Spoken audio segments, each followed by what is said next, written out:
Adonai,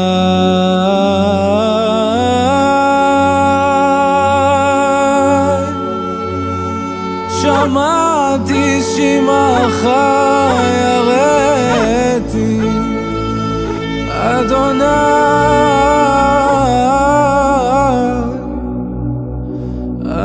אדוני,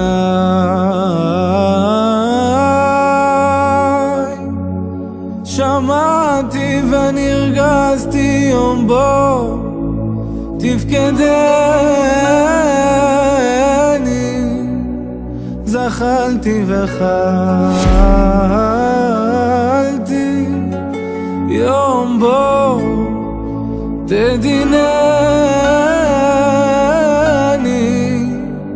הושפלתי ונבהלתי פן באפך תמיתני, כי גדול יום אדוני.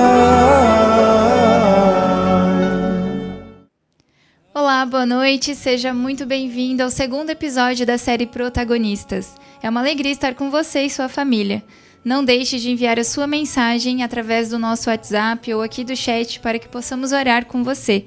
Olá, querido, muito prazer ver você de novo por aqui e eu espero que você já tenha assistido ao primeiro tema desta série Protagonistas, que foi sobre o profeta Daniel. Se ainda não, ainda dá tempo, está salvo aqui no YouTube, na playlist Protagonistas. Hoje nós vamos então estudar outros personagens, metade deles é um bom exemplo de protagonismo e a outra metade não é um grande exemplo.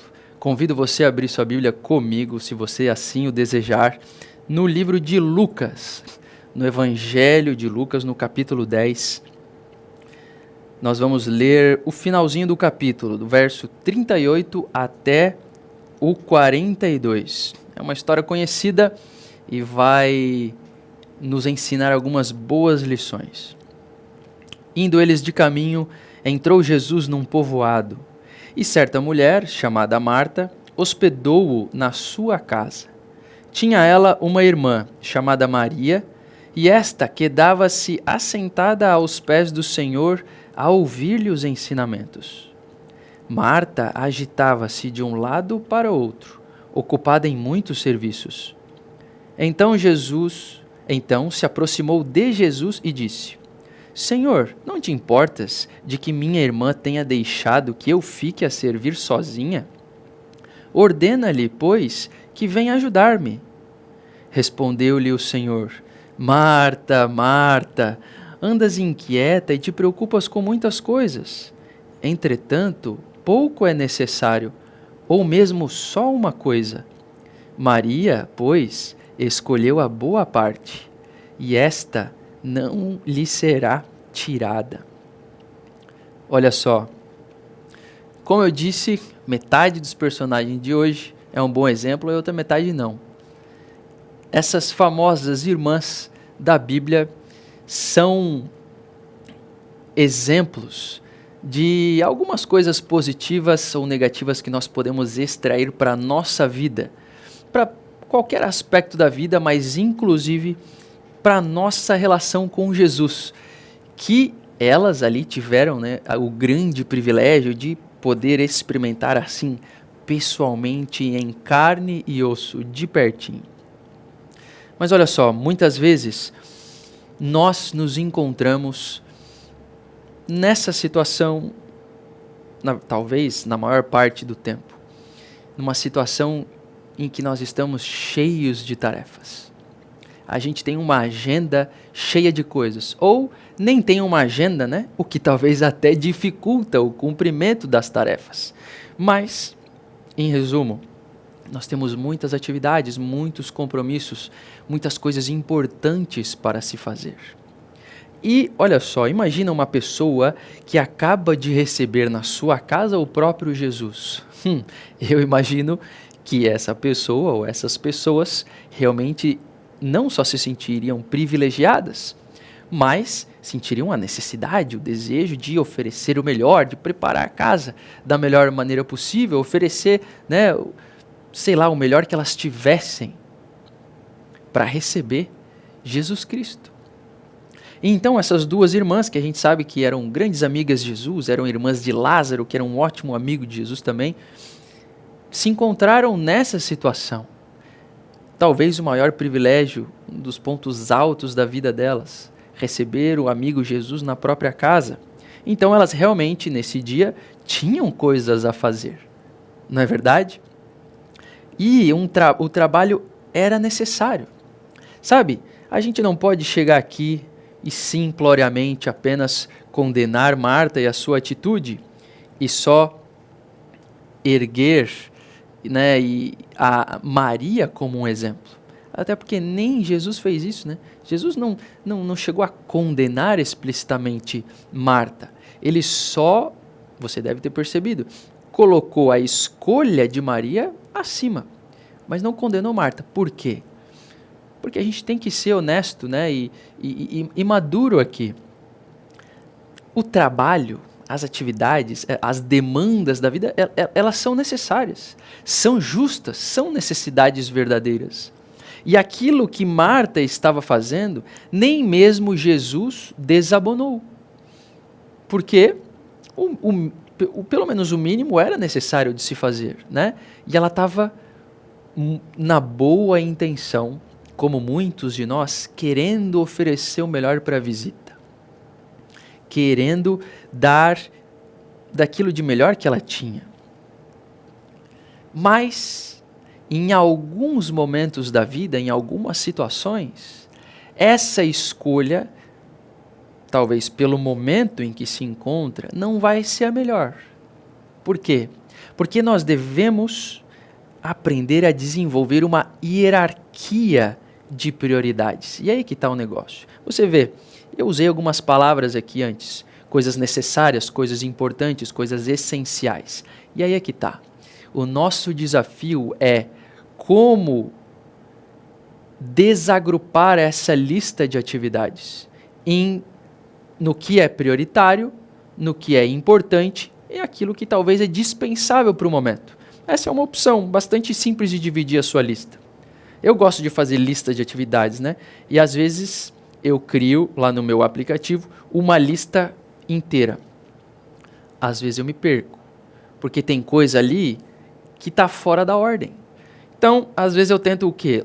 Vai para o topo da lista aquilo que é o essencial hoje, o que não pode faltar.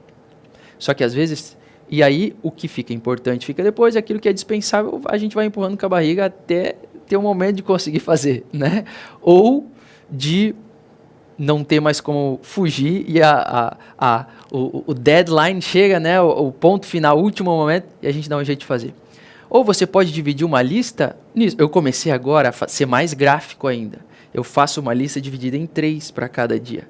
O que é essencial? O que eu não posso pular e deixar procrastinar de novo hoje? Aqui, ó, primeira parte da lista. É o essencial. A coluna do meio é o que é importante. Olha, isso aqui é importante. Eu não preciso terminar hoje, mas se eu conseguir dar uma começada hoje, vai ajudar o meu amanhã, né? E aquilo que é até interessante, é necessário, mas talvez não para hoje. É uma coisa ali para ficar na minha memória, mas que eu sei que para daqui a alguns dias, uma semana ou 2, tem que estar completo, né? Então aqui está uma sugestão bastante prática para você lidar com as demandas da tua vida.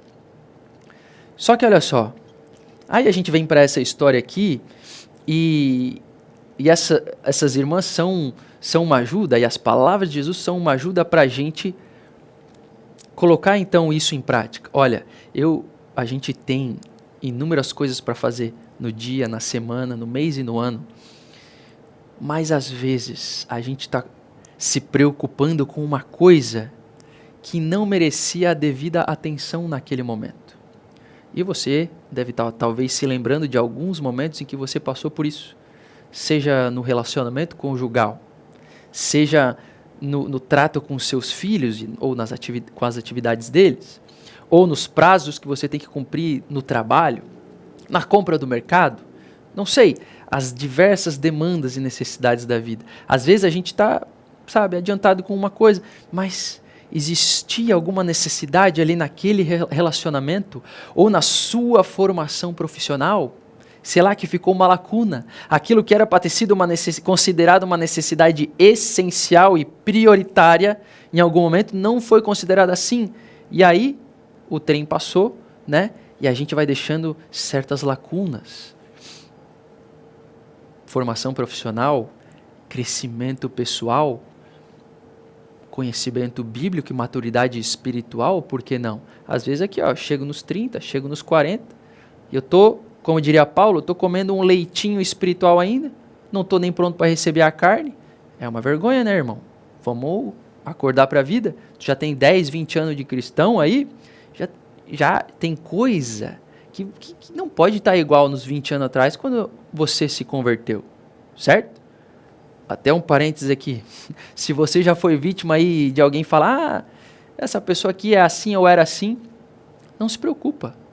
Se você já fez bobagem 10 anos atrás, ou 20, ou 5, ou 1 ano que seja, eu te pergunto, você é a mesma pessoa hoje do que 5 anos atrás? Eu não sou, espero que você também não. Então, se alguém falou de alguma coisa do teu passado, não tem problema nenhum. Tu não é a mesma pessoa do passado. Se é, aí está o problema. Mas geralmente não. O tempo passa, a gente vai crescendo, vai amadurecendo e a gente já não faz mais aquelas bobagens. A gente faz outras, né? Porque a gente não... Claro, a gente nunca está pronto, a gente continua amadurecendo. Mas aí é que está. Parênteses fechado. Vamos voltar aqui para a história, para a gente ir encerrando, porque eu falei aqui de coisas genéricas, de tudo na vida. Mas eu queria ser um pouco mais específico e conectado com este texto, no seguinte sentido. Repetindo, o serviço, o trabalho, todo tipo de atividades são necessários, mas momento de pausa e contemplação, ou por que não dizer descanso também. Esse é um dos grandes problemas da vida moderna também. A gente inundado por opções, por atrações, por necessidades, atividades e cursos e trabalho, tudo. É muita opção, muita coisa. E às vezes a gente se coloca numa posição que não são só opções, a gente se coloca numa posição que parece que são muitas necessidades mesmo. E um termo da moda aí, infelizmente, é o quê? É o tal do burnout. É a estafa. Às vezes a gente se coloca numa posição que eu trabalho tanto, eu estudo tanto, eu faço tanto, que o meu corpo e a minha mente chegam no momento de se estafar. Falta energia, falta condições de funcionar propriamente. Veja só, mesmo que você tenha muitas coisas importantes para fazer, você precisa aprender a criar uma lista de prioridades. Você não pode deixar com que esse maquinário maravilhoso que Deus te deu chegue no ponto da estafa. Não vai ser bom para você, não vai ser bom para o desenrolar das suas atividades, para o desenvolvimento dos seus projetos, para a manutenção dos seus relacionamentos. Isso não é bom para ninguém, nem para você individualmente, nem para todo mundo que está envolvido nesses relacionamentos, projetos, planos e atividades, certo? E outra coisa, para ser um pouco mais específico ainda, olha só, mesmo trabalhando para Jesus, é possível que isso aconteça. Não sei se você já parou para pensar nisso, ou se você já se encontrou nessa situação. Olha só, Marta e Maria estavam aqui.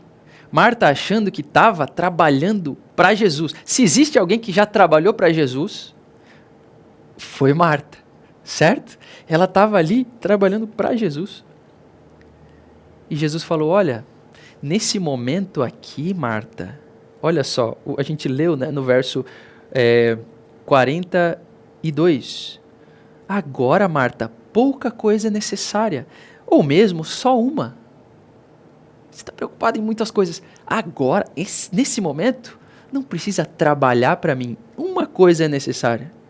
Maria escolheu essa parte boa e eu não vou tirar isso dela. Olha só, tem muita gente que tem levado ou tentado levar uma vida trabalhando para Jesus, mas que está se esquecendo de contemplar a Jesus, de passar um tempo relacional com Ele, não um tempo de trabalho, de afazeres, né? De o meu cargo na igreja, naquele ministério que eu estou tentando desenvolver em tal lugar, ou com tais pessoas, ou com escrever sermões, ou com preparar, né, um estudo, uma coisa para sei lá. É possível a gente se meter em muita coisa na igreja, em muito trabalho para Jesus. E são coisas ótimas, são coisas muito importantes às vezes, elas podem ser necessárias, mas lembre-se, mesmo quem trabalha pertinho de Jesus, na verdade, quem faz isso precisa muito do momento de quietude, de contemplação, de melhora e desenvolvimento da relação com esse Jesus para quem você trabalha, para quem você vive, para quem você quer proclamar. Aquilo que Marta estava fazendo era necessário, era importante, podia estar na lista, mas naquele momento, quem foi mais sábia na escolha das prioridades foi Maria. E eu te pergunto, como tem sido a tua lista de prioridades? Seja em qualquer área da vida, sim, a gente precisa pensar nisso, mas especificamente também na tua vida espiritual e igrejeira. Você está sendo, ou você tem sido há muito tempo, como uma Marta, cheia de atividades, cheio de talvez grandes coisas para contar. Eu já fiz isso, já participei disso, já tive nisso e tal. Que orgulho! Mas se Jesus estivesse ali, aqui agora, o que ele ia te dizer? Meu querido, você está talvez aí há 20 anos, há 30, ou talvez só um ano, não interessa. Cheio de atividades, está tentando trabalhar para mim. Mas olha só, talvez você tenha esquecido daquilo que era para ser a prioridade número 1 sempre, sempre, sempre. Relacionamento comigo. Sabe, talvez existem pessoas que têm trabalhado menos que você para Jesus. Mas Jesus olha e fala assim, ó, esse fulano ali está trabalhando menos. Mas olha o que ele está fazendo. Ele está escolhendo a prioridade certa. E essa relação que ele está desenvolvendo comigo, eu não vou tirar dele. Já pensou nisso? Eu te desafio hoje a revolucionar, se necessário, a tua lista de prioridades em todas as áreas da vida, mas especialmente na tua espiritualidade. Pergunte-se, qual que deve ser a tua prioridade a cada dia? Se é apenas administrar, como Marta está fazendo lá atrás de Jesus, ou admirar aquilo que Maria escolheu fazer naquele momento e que se provou, até pelas próprias palavras de Jesus, a melhor opção. Para encerrar, eu gostaria de ler mais uma citação do livro Os Ungidos. Agora, me desculpa, não é dos Ungidos, aqui é do O Libertador. O Libertador é o desejado de todas as nações, meu livro favorito talvez, número 1 lá na minha listinha de prioridades para ler de novo.